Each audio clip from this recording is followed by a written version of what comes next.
Hello बच्चों, कैसे हैं आप। आशा करती हूँ आप अपना पूरा ध्यान पढ़ाई पर दे रहे होंगे और अपने स्वास्थ्य का भी ख्याल रख रहे होंगे। बच्चों, मैंने आपको व्याकरण में वाक्य पढ़ाए थे अर्थ के आधार पर।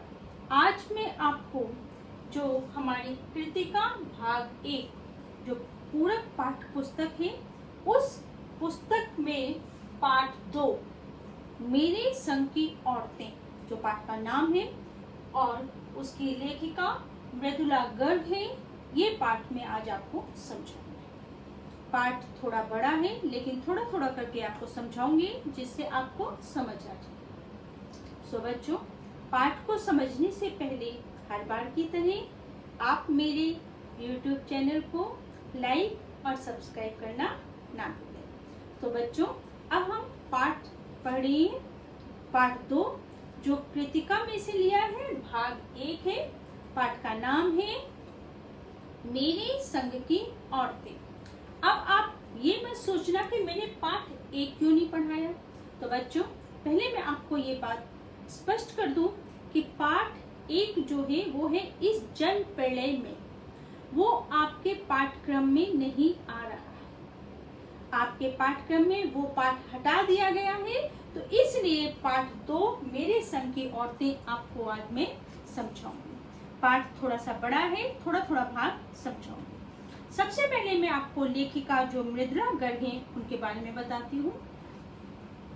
जो लेखिका मृदुला गर्ग हैं, उनका जन्म 1938 मतलब 1938 में कोलकाता में हुआ था और उन्होंने दिल्ली विश्वविद्यालय से एमए किया था।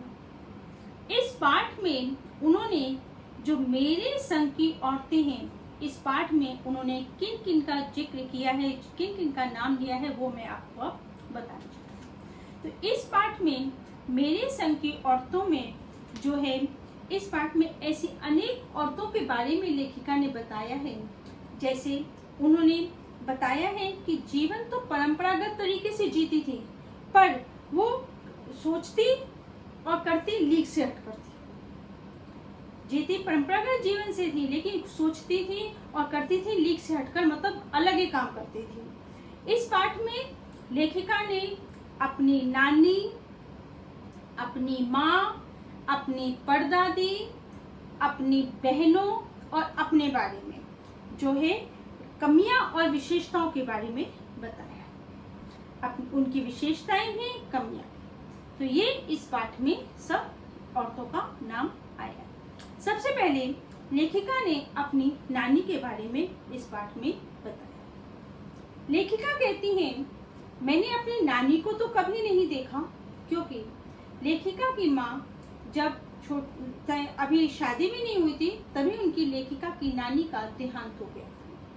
तो वो कहती, मैंने अपनी माँ से जो सुना है वही वो बता रही है लेखिका कि मैंने अपनी नानी को तो नहीं देखा, लेकिन जो अपनी माँ से सुना है उसके माध्यम से वो बता रही है कि उनकी नानी जो थी अनपढ़ थी और परंपरा को मानने वाली थी, पर्दानशी थी। पर्दानशी कहती हैं जो हमेशा घूंघट में रहना, मतलब किसी के सामने खुलकर नहीं आना। तो पर्दानशी थी, ऐसी थी लेखिका की नानी। लेखिका की नानी जो थी बहुत कम बोलती थी और लेखिका के नाना जो थे वो एक कैम्ब्रिज विश्वविद्यालय विलायत में बैरिस्ट्री पढ़कर आए थे। उनका रहन सहन सारा विलायती था, लेकिन नानी ने कभी भी उनके बताए मामले में कभी कोई भी हस्तक्षेप, मतलब कुछ भी नहीं बोला। वो अपना जीवन जीती थी। इनकी नानी को जब पता लगा कि अब उनकी मौत करीब है, अभी वो लेखिका की माँ 15-16 साल की ही थी, तभी लेखिका की नानी को लगा कि अब वो ज्यादा नहीं जी पाएंगी। तो उन्होंने क्या किया, उन्होंने अब अपने पति के मित्र जो एक स्वतंत्रता सेनानी थे, प्यारेलाल जी को बुलाया और जो औरत अपने पति के सामने बिना बताए मुंह ढके ही बात करती थी, वो अपने पति के दोस्त के सामने पर्दा हटाकर उनसे बात करने लगी। और उन्होंने जो बात कही वो और आश्चर्यजनक थी। उन्होंने अपने पति के मित्र जो प्यारेलाल जी थे, स्वतंत्रता सेनानी थे, उनसे कहा कि मुझे ऐसा लग रहा है कि अब मैं ज़्यादा नहीं जी सकूंगी, तो आप मुझे वचन दीजिए कि मेरी बेटी के लिए वर की तलाश आप करेंगे। ऐसा उन्होंने कहा क्योंकि वो नहीं चाहती थी कि मेरी बेटी का पति भी कोई अंग्रेजी लोगों का गुलाम या अंग्रेजी सरकार की हुकूमत के नीचे काम करता हो। तो वो चाहती थी कि वो कोई स्वतंत्रता सेनानी हो, उनकी बेटी का पति। तो ऐसा उन्होंने वचन दिया। तो वो अपने इस चीज से पता लगता है कि उनके अंदर आजादी की भावना कितनी कूट कूट कर भरी थी। तो इन चीजों से वो लेखिका जो है अपनी नानी से प्रभावित हुई थी। तो ये आज मैंने आपको उनकी नानी के बारे में बताया है। आगे मैं आपको इनकी माँ के बारे में, इनकी परदादी के बारे में, इनकी बहनों के बारे में, इनके बारे में सब कुछ बताऊंगी। तो आज आपने लेखिका के बारे में, लेखिका की नानी के बारे में इतना जाना। अब मैं आपको पहला क्वेश्चन, मैंने जो अभी आपको समझाया है उस माध्यम से मैंने एक पहला क्वेश्चन लिखा है कि लेखिका की नानी कैसी थी। तो यहाँ मैंने आपको बताया था कि लेखिका की नानी जो थी कम पढ़ी लिखी, जिसको हम कहते हैं अनपढ़ थी, पर्दानशी, पर्दे में रहने वाली थी और परंपरा को मानने वाली थी। प्यारेलाल शर्मा कौन थे?